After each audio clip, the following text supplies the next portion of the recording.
Hey, this is a Devar Torah, Parashat Ki Savo, and Sefer Devarim, Deuteronomy.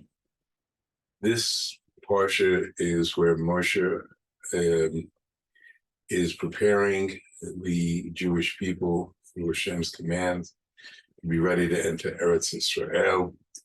He gives final arrangements, but the covenant between God and the Jewish people is renewed, and the parsha begins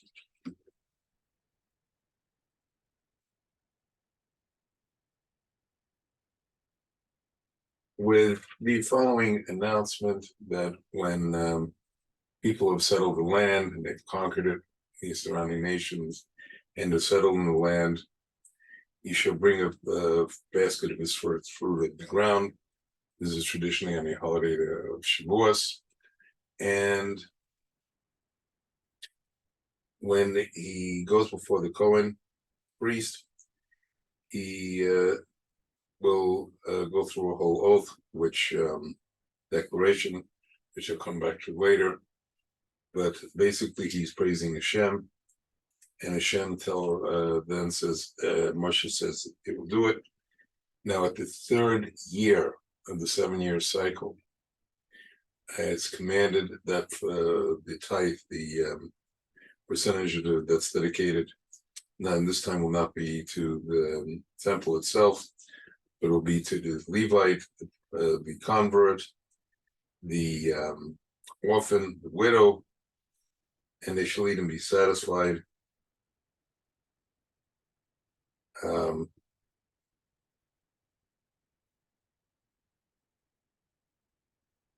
And then Moshe said that Hashem commands you to keep all of his laws, his mitzvahs.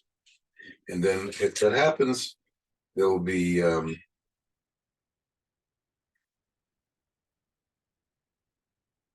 you'll become supreme over all the nations, and that Hashem has made. Praise, renown, and for splendor, and that you'll be a holy people of Hashem, your God, as he spoke. Now, Moshe then commands that when you do enter Eretz Israel, which is going to be soon, without Moshe, of course, and then goes on to say that they shall make special stones in which the whole Sefer Torah, the whole Torah will be written, and shall make offerings. And then there's a proclamation that they're going to go to 2 mountains after they cross the Jordan into Israel, and 6 of the tribes will stand on Mount Gezrim, and 6 on Mount Ebal, and it will.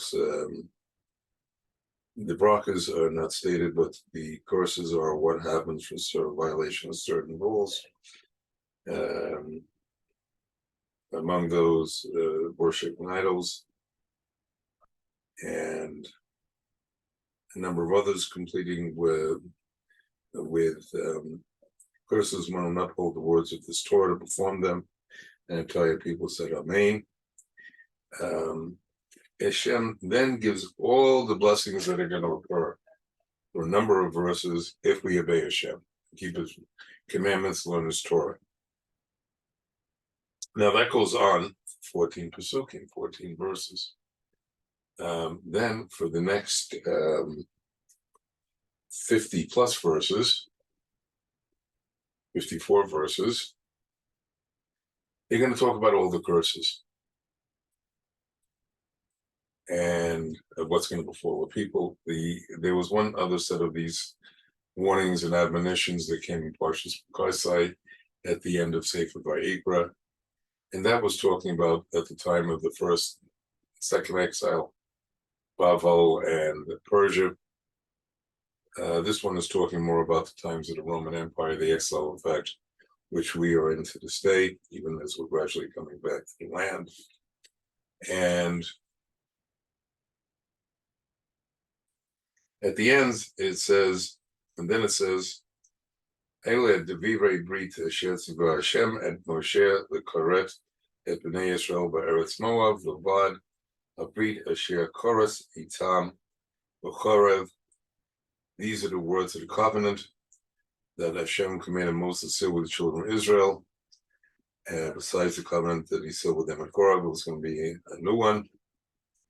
And then it ends with the recounting of all the miracles that Hashem did for us in the 40 years, plus conquering the nations of Sikon and king of Bashan, and concluding with that the 2.5 tribes are going to settle on the east bank of the Jordan.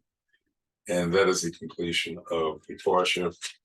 Now, what I'd like to focus on today, it's very interesting when we're talking about the dedication of the bringing of the first fruits, and it starts with the following when the grateful farmers bring their first fruits. It starts with the following.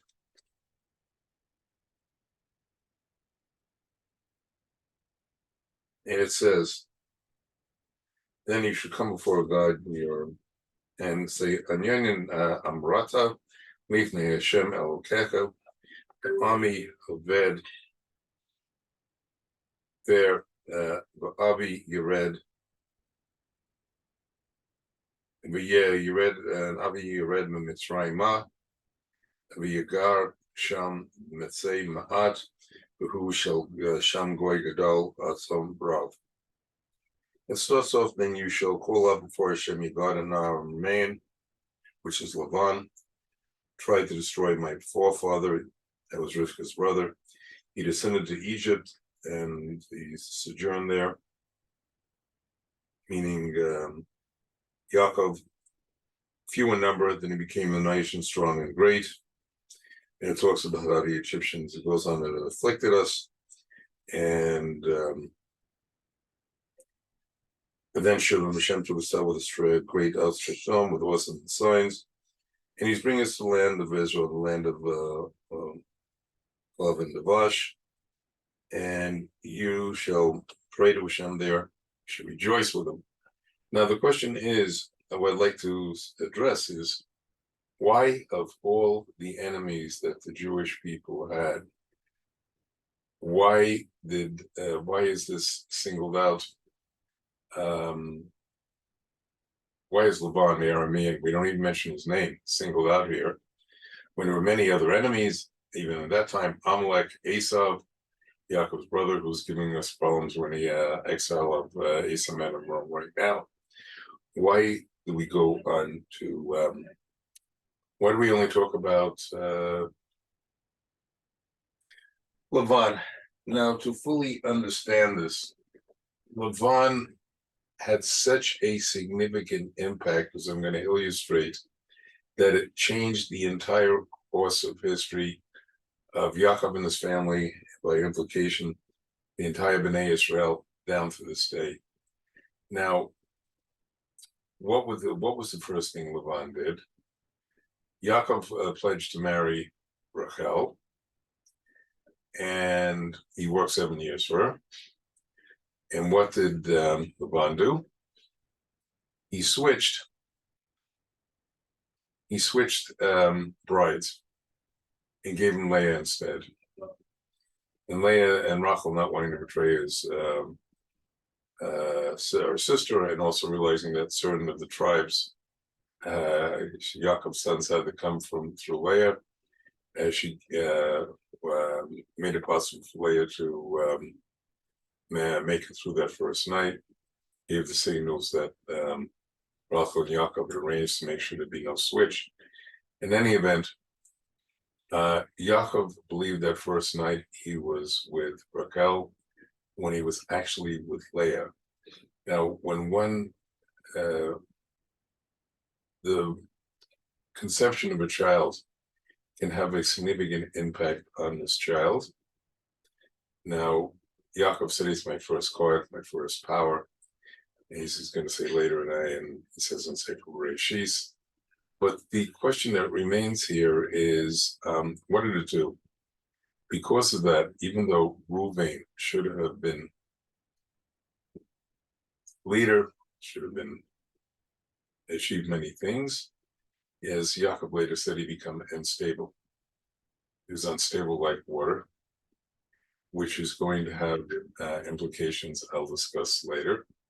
That was problem number one. Now, something else. If he hadn't switched the wives, that is one, Yaakov would have married Rachel, and later on, and it's beyond the scope of this, the Bar Torah. I'll be speaking about this in Sefer when we get to Sefer Bereshis. He would have eventually married Leah. However, things would have been different. And at that point, if things hadn't been switched, quite probably Yosef, Yaakov's son with Rachel, if he had been with Rachel that night, would have been the firstborn. Now, what's the significance of that? Where was all the animosity later caused that led the brothers to hate Yosef? Came from the fact that he was one of the younger men. He was the effectively the 11th of the tribes, and Benjamin was the 12th. So instead of being in the first place where he should have been, like spiritually, he was the closest, soul-wise, he was the closest to Yaakov, then there would have been no resentment because of the firstborn. He would have had no problem him being the leader, being the wisest of the sons, those that got a Torah. There would have been no problems. However, by Laban doing this, it skewed the whole system, and Leah led to the animosities because of the, partially because of the resentments caused by between Yosef and his brothers, that we were condemned to go through a hard exile. There were other factors too, but that was one of the main ones. Now, what was the third factor? What else did Laban do? Well, it led to another problem. When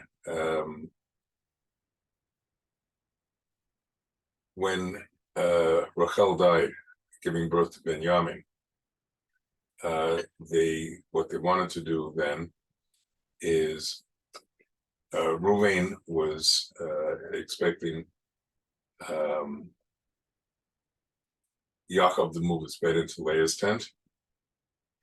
Instead, that was not done. And what in fact happened, he moved it into Bilhah's tent. She was the maidservant of Rachel. And Reuven resented that. Now, if he had and this was because of his instability and partially for honor of his mother, but what he did next was caused by his instability. It said he laid with Bilhah. Now, according to some, one opinion said he literally was with her, but most of the opinions of the commentaries say that he was, he moved his father's bed from Bilhah's tent to Leah. Now, what problem did that cause?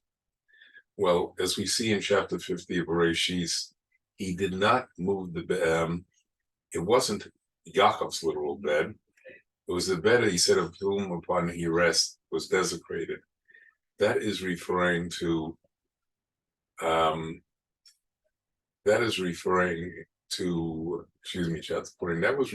to the bed of Hashem. Not that God had literally had a bed, but the Shekhinah, Hashem's presence on earth, would go, depending where the bed was, would appear in that tent, and therefore Yaakov knew with which of his four wives he was supposed to be with. It was indicated. And if the bed hadn't been moved that day, Yaakov and Bilhah would have conceived twins that night. And those twins would have been Ephraim and Manasseh, sons later born to Yosef. Now, what was the significance of that? Each of the tribes, 12 tribes, represents different quality. Ephraim and Manasseh represented the quality of how to deal in Galut. How to deal in Galut, exile. Now, if they had been born then, what would have happened? There would have been 14 tribes, and those 2 tribes would have given the Jewish people the factor of how to deal in exile, that either we would not have had to go, and this is taught by, I've heard this from my teacher, Rabbi Israel Malevsky, Zichron Tzaddik L'Bracha. He would have had to go, either we wouldn't have had to go to Egypt, we could have survived the exile in Eretz Canaan, or even if we didn't, by having that factor, we would not have needed the slavery to get us to the factor of how to live in exile, and we would have all stayed in the land of Goshen as Levium did. There never would have been the slavery would not have been necessary. This again was a third factor that Lavan upset by the whole thing with Leah and switching the brides, which led to Reuben's instability, and which lost him the kingship, the priesthood being the firstborn, and being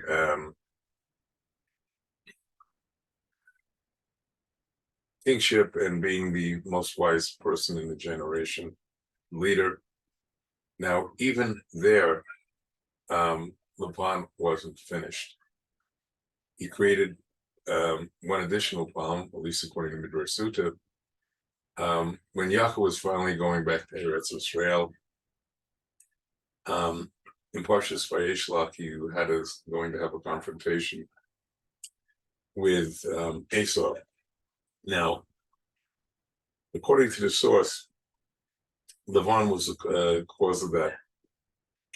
Was it said when he went back to his ways, Lavan, neither mean geographically, it has that meaning, but also meant to his old patterns.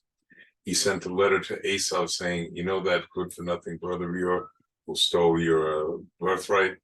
He stole my children, he stole my grandchildren, he stole my sheep, my property. And Esau would finally calm down after 20 plus years, said, okay, if that's the way my brother Yaakov is, I'm going to have it out with him. The second thing, he then sent a letter to Rivka, his sister, saying, you better tell Yaakov to try to appease him, to give gifts, because Esau is furious, not mentioning he was the cause of all that. Now, when Yaakov met Esau, he did certain things that have implications now today, all because of what Lavan caused. One of which is he vowed, when he met Esau, he bowed down 7 times to him. Because he did that, historically and spiritually allowed Esau to oppress us 7 times. We're now in the 7th of those oppressions, as we're coming in the time of Ekha Mashiach, footsteps of Mashiach. And then, beyond that, it caused an additional problem because of Esau's fury and anger. There was one more chance to possibly redeem him if Yaakov had given his daughter Dinah in marriage to him. However, he did not do that. He hid her, and she eventually had the unfortunate incident with Shechem, and all that would have been prevented. Esau could have been turned to good, and all the oppression we suffer from would not necessarily happen. Now, one final point I want to address is why is Mitzrayim singled out as the worst of the exiles? It's mentioned here that once we left Egypt, we were oppressed and suffered. It describes in the portion, the Egyptians mistreated us and afflicted us and placed hard work on us. Then we cried out to Hashem. He saw our affliction, travail, our oppression, and then we were taken out of Egypt. Now, it says in chapter 17, verse 16, when it's talking about in Parashat Shoftim, when it's talking about the kings, it comes up,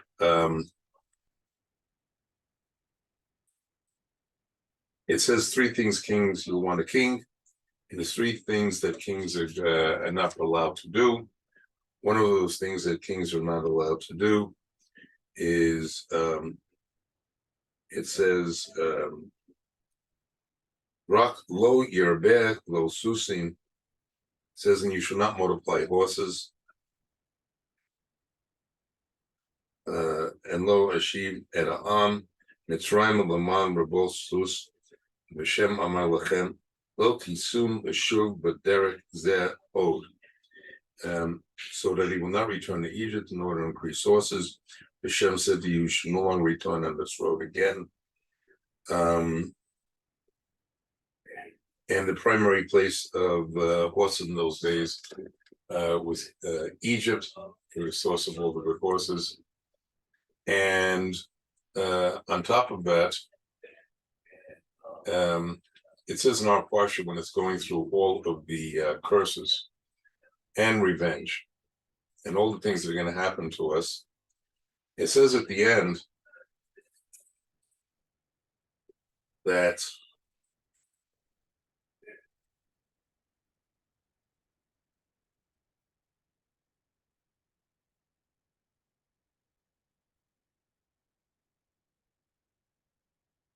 and Shiva Hashem b'Mitzrayim bani os derek asher ra'ati lach lo tosif od l'riosa b'thamachasem sham levecha levalda l'shifkot and ein kona.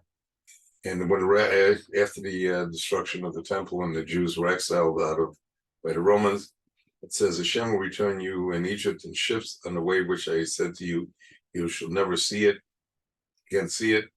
And there you will offer yourselves for sale to your enemies as slaves and maidservants, but there will be no buyer. Mitzrayim was the ultimate exile. It was the only exile in light of the events occurred that were in part at least triggered by Lavan, that forced us to go, necessitated us being in Egypt and being oppressed. And that we're never supposed to go there again. And this is something I'll speak about more in Sefer Bereshis and Sefer Shmos, is that once we served our mission and were oppressed, we moved all the sparks of holiness from Egypt, and we weren't supposed to come back there again. Therefore, and it was a very impure place, center of impurity in the ancient world. And by doing so, we merited that punishment, and may we, having gone through all of the punishments set out in this last part of this parsha, and may we merit the ultimate, and it goes back to us that just like we were redeemed then, we went into Eretz Yisrael. May we be redeemed now, and may we finally come to the kites, the ultimate redemption in the Mashiach. Good Shabbos and Shabbat Shalom.